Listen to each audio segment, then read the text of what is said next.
So let's expand our understanding of momentum a little bit, and we're going to see that we'll have conservation of momentum inside of a system. That's the whole point. That's the name of this section. And it's one of those fundamental laws of physics, and so hence of our universe. And so let's just think about this. We have two particles or two objects moving towards each other, 1 and 2. They each have initial velocity, and then they collide. And when they collide, we get equal and opposite forces by Newton's first law. So the force of 2 on 1 is equal in magnitude to the force of 1 on 2. They're just opposite in direction. And then the objects leave with some final velocity. And so we can analyze the momentum and what's going on here, and this will lead us to some big principles. Okay, so the first thing is, well, first off, Newton's third law. So we know that the force of 2 on 1 is equal in magnitude but opposite in direction to the force of 1 on 2. And then we can start thinking about, this is by Newton's third. So we'll just write that over there, the third. And then his second law in terms of momentum, we did this last time. Remember that the net force on an object is the change in momentum with respect to time. So the time derivative of momentum is the net force. So we did that last time, and so we can break these each into their own pieces. So we have the force of 2 on 1. On 1 would be the change in momentum of 1 with respect to time, and the force of 1 on 2 would be the change in momentum of 2 with respect to time. But now going back to this, we see that the force of 2 on 1, and if I move this over, I'll get plus the force of 1 on 2 is equal to 0, and now we can substitute. So I get that the derivative of with respect to time plus the derivative of momentum 2 with respect to time is equal to 0. And now we can pull out these momentums. So I get that the derivative or the change of the total momentum of the particles in this collision with respect to time is equal to 0. And this is a big deal, because if the derivative of a number is 0, then that means that that number, P1 plus P2, is also, must be constant. So whatever the value is, it can't change. And this is a big idea. So if the derivative of a constant, and so just think about that, what that means. It's not a big leap. 2, what's the derivative of 2 with respect to x? Well, it's 0. There's no variable, so that's x to the 0. So you pull down the 0, multiply by 2, you get 0. All right? So any constant, the derivative is if the derivative is 0, then that number is a constant, if that makes sense. So this leads to our conservation of momentum in a collision like this. So conservation of momentum.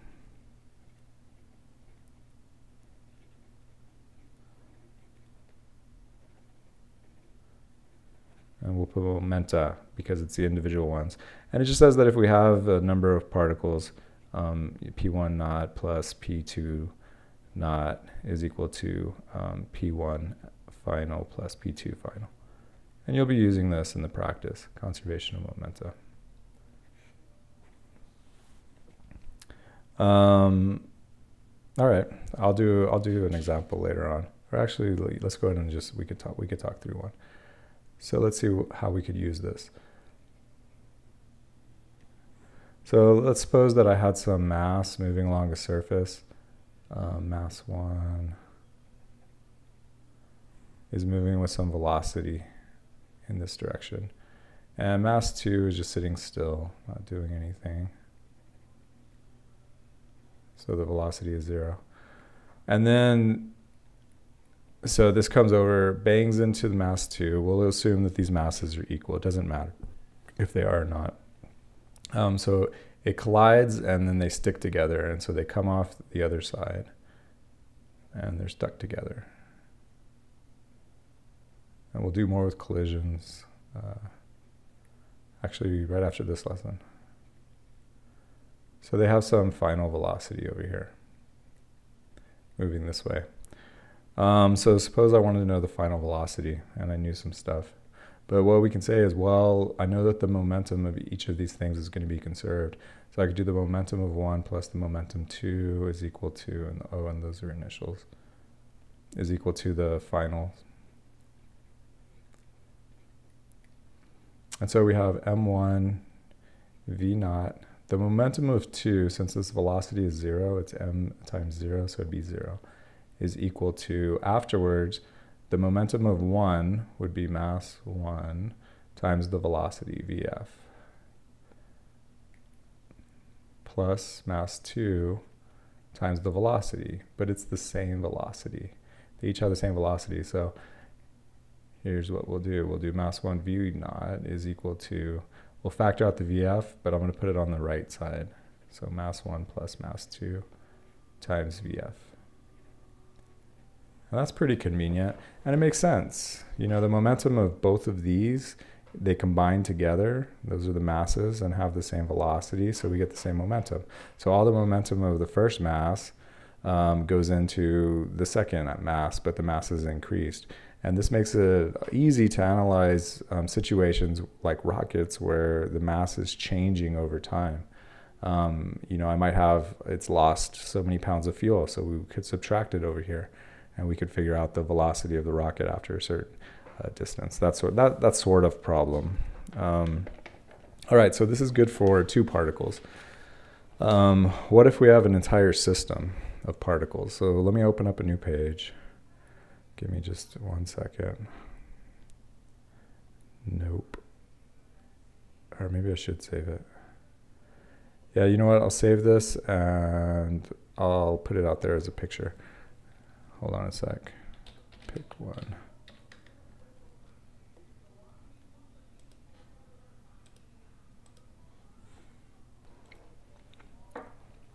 All right.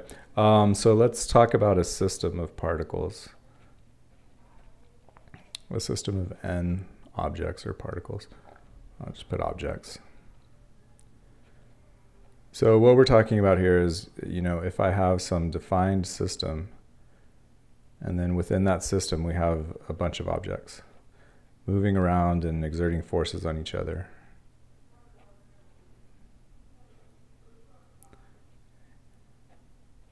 So something like this, a gas, I don't know, pool table, all sorts of stuff.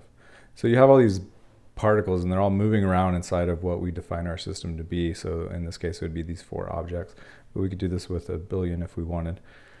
And then we might have some external forces acting on it.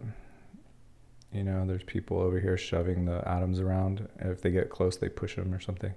And the objects can also exert a force pushing outward.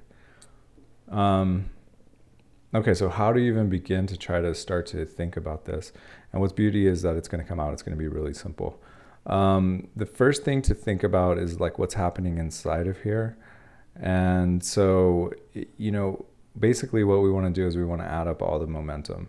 And so the total momentum of the system, which we do a big P, is going to be the sum of all of the little p's. And you know, you do like the sum of p, k.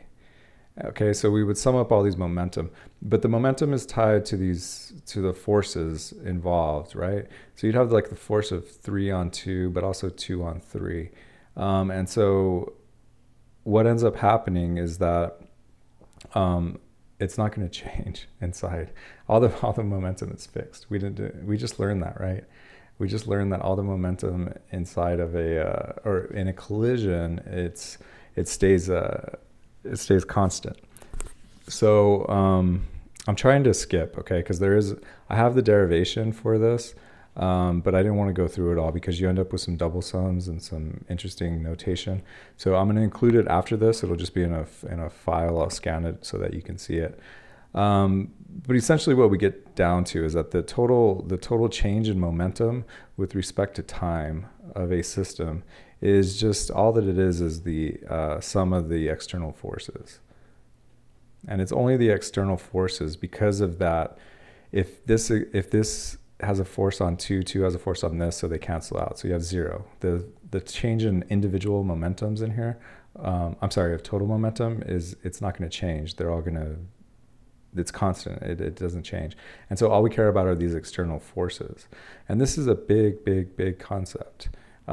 Because what this means is that when we analyze a system, we don't care. We don't care about the internal interactions. All we're looking for are external forces, internal interactions. By the way, this is just Newton's second law, right? But for a system, it's a total momentum.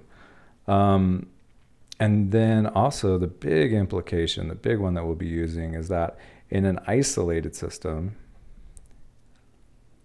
and the definition of an isolated system is there are no external forces. In an isolated system,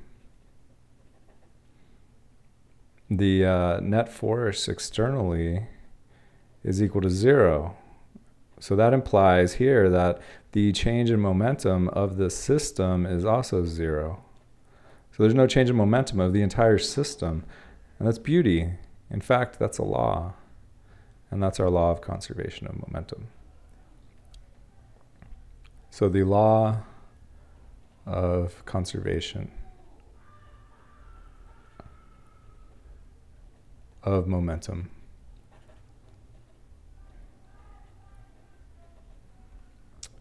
And what this says is that the total momentum, I'm gonna write it out so that you can see the total momentum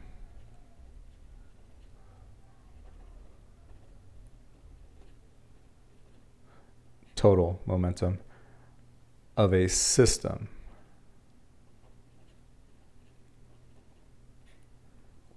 is constant. It does not change. And interactions in the system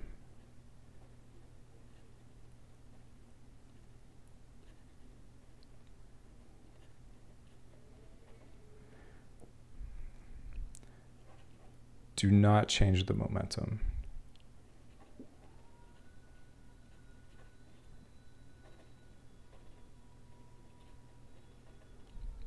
Mathematically, it just says that the total initial momentum is equal to the total final momentum. The law of conservation. But what's important here is to realize that the momentum, it's the momentum of the system that doesn't change, that is constant. The individual pieces, those momentums can change. They can change. Even in our previous example with just the collision, the momentum of like one of the little cars or masses, that one changed. It's the total momentum did not change. And that's the key. That's the key you need to remember. So the law of conservation of momentum. All right, let's do a quick example. Thinking it's the same, it's actually the same thing. It all works out the same. You got a person running along, they have some velocity, say 4 meters per second. And there's a cart. Oh, this person has a mass, let's say 75 kilograms. So they run along and they jump up on this cart. And the cart has a mass of 25 kilograms. So then they're on the cart, and the whole thing's going to roll away, right? Yay. What's the velocity? So they run, jump on the cart goes away. What's the velocity? So coming from a momentum perspective, this becomes a fairly easy problem. It's built on this. This is what makes this all so powerful, because we know that the initial momentum of this, the total momentum, is equal to the final momentum. And so the momentum of the guy, so I'm just going to skip. So the momentum of the person times the velocity, and then this has 0 momentum because it's sitting still, is equal to, well, the masses combine, so I already showed you we can write that quickly, plus the mass of the cart times the final velocity. So all I have to do is divide this over on the other side, and I'm done. So we find, if you do the math, it's I think it's 3. It'd be 75, yeah, 75 times 4 is 300. So you get 300 divided by the new mass, which would be 100. So you get 3 meters per second. Pretty simple, built on a big concept. All right.